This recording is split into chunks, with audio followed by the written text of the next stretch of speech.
आज हम कक्षा 12वीं आरोह से लेंगे हिंदी पाठ 7 सूर्यकांत त्रिपाठी निराला कृत बादल राग। तो सबसे पहले इनका जीवन परिचय। इनका जन्म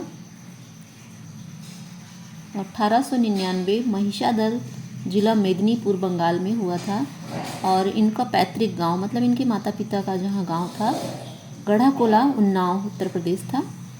इनके पिता का नाम था राम सहाय त्रिपाठी। अब ये 3 वर्ष के जब थे तो इनकी माता जी का मृत्यु हो गया था, तो जिनसे इनका जीवन बहुत प्रभावित हुआ।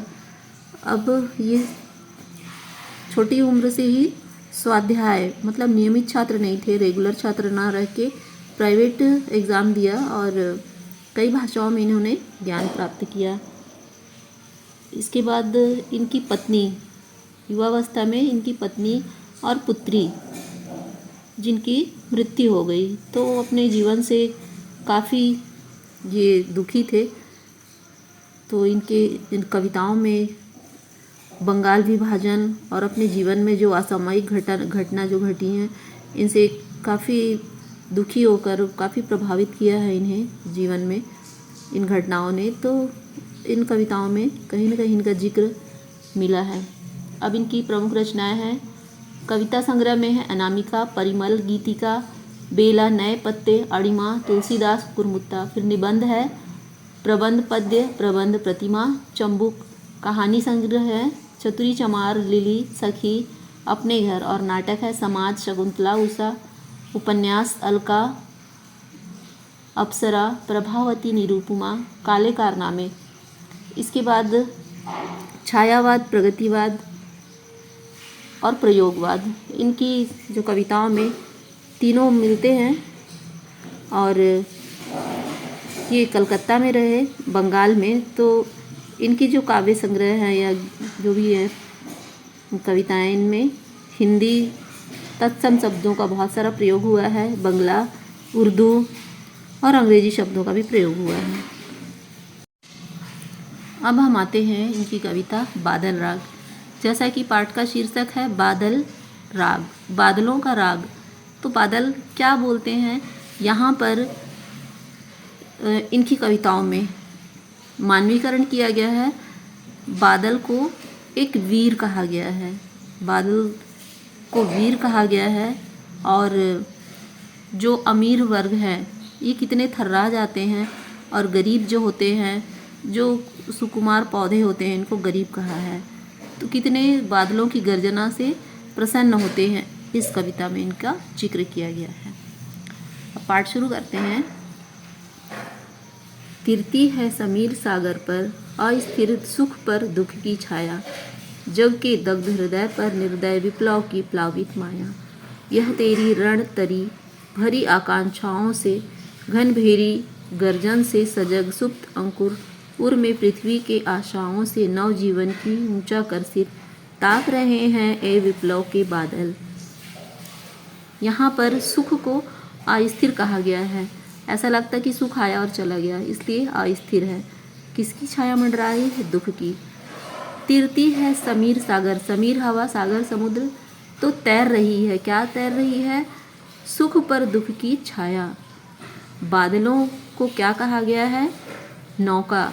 और समीर और सागर, हवा और समुद्र, दोनों के ऊपर जो बादल मंडरा रहे हैं, तो सुख पर दुख की छाया मंडरा रही है।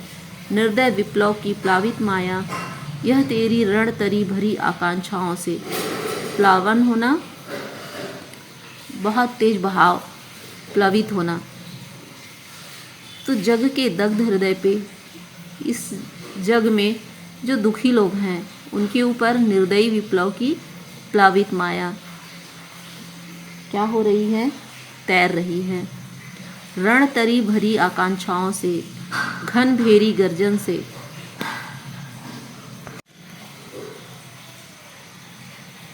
जब तेज गर्जना और वर्षण होता है तो लोग, जो इस जग के लोग हैं, वो क्या हो रहे हैं? कांप जा रहे हैं, डर जा रहे हैं। लेकिन जो सोए हुए अंकुर हैं, जो बीज है धरती के अंदर, उनकी आशाएं जाग उठी हैं। तेरी गर्जना और वर्षण से। और जो छोटे छोटे पौधे हैं नव जीवन को ऊंचा कर सकते। जो पौधे छोटे से निकलते हैं तो कैसे रहते हैं, थोड़े से झुके हुए, तो मानो सिर झुका के बादलों का स्वागत कर रहे हैं और तेरी ओर ताक रहे हैं। बरसने और गरजने वाले जो बादल हैं उनकी ओर ताक रहे हैं। फिर बार बार गर्जन वर्षण है मूसलाधार, बार बार गरज रहा है और बरस रहा है। हृदय थाम लेता संसार। इतनी तेज गर्जना और वर्षण से जग के लोग सांस थाम ले रहे हैं, हृदय थाम ले रहे हैं, लेकिन नन्हे पौधे बहुत खुश हो रहे हैं। सुन सुन घोर वज्र हुंकार। जब बिजली कड़कती है और बारिश तेज बरसते हैं तो लोग घबरा जाते हैं। अशनिपात से शापित उन्नत शत शत वीर, छत विछत हत अचल शरीर। अशनिपात से शापित, जब बिजलियां कड़कती हैं तेज और तड़ तड़ की आवाज़ होती है तो मानो बादल क्या हो रहे हैं, एक वीर की भांति धरती पे छत विछत होकर गिर रहे हैं। गगन स्पर्शी स्पर्धा धीर।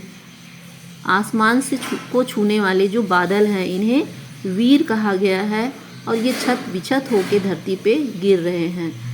हंसते हैं छोटे पौधे लघुभार, शस्य अपार, हिल हिल खिल खिल हाथ हिलाते तुझे बिलाते, विप्लव रव से ही छोटे शोभा पाते। जब ये बारिश हो रही है तो कहा गया है कि मनुष्य हृदय थाम, एक तरह से अमीर वर्ग के लिए कहा गया है जो छोटे लोगों का, गरीब लोगों का शोषण करते हैं वो हिल जा रहे हैं। किंतु जो छोटे पौधे होते हैं तो क्या होता है, वो लहराने लगते हैं। जब बारिश होती है तो लहराते हैं इस तरह मानो बादलों को हाथ हिला हिला के बुला रहे हैं। विप्लव रव से ही हैं शोभा पाते। जब तेज बारिश और धरती पे कीचड़ होता है तो ये क्या होते हैं, प्रसन्न होते हैं, क्योंकि हरियाली छा जाती चारों ओर, तो मानो छोटे छोटे जो पौधे हैं वो बहुत ही प्रसन्न हो रहे हैं। अट्टालिका नहीं है रे आतंक भवन। अट्टालिका बड़ी बड़ी इमारतें, ये नहीं है, क्या है, आतंक का भवन कहा गया है। सदा पंख पर ही होता जल विप्लव प्लावन। पंख कीचड़ और वहाँ क्या होते हैं, कमल होते हैं। और पानी जब भरता है बारिश का तो कीचड़ के ऊपर भर जाता है और उसे कोई फर्क नहीं पड़ता है, जल प्लावन हो जाता है। क्षुद्र प्रफुल्ल जलज से सदा छलकता नीर। कीचड़ में कमल होते हैं जलज, और वो बहुत ही जैसा लगता है कि प्रफुल्ल हो गए हैं। क्षुद्र छोटे छोटे कमल प्रफुल्ल चित्त मुद्रा में है जब बारिश गिर रही है, और इनके ऊपर से नीर छलकता रहता है पानी, और लग रहा है कि ये मुस्कुरा रहे हैं। रोग शोक में भी हंसता है। जहाँ अमीर वर्ग दुखी हो जाता है तेज घर्षण से, गर्जना से, वहीं ये छोटे पौधे मुस्कुराते हैं। शेषा सुकुमार शरीर, रुद्ध कोश है क्षुब्ध तोष।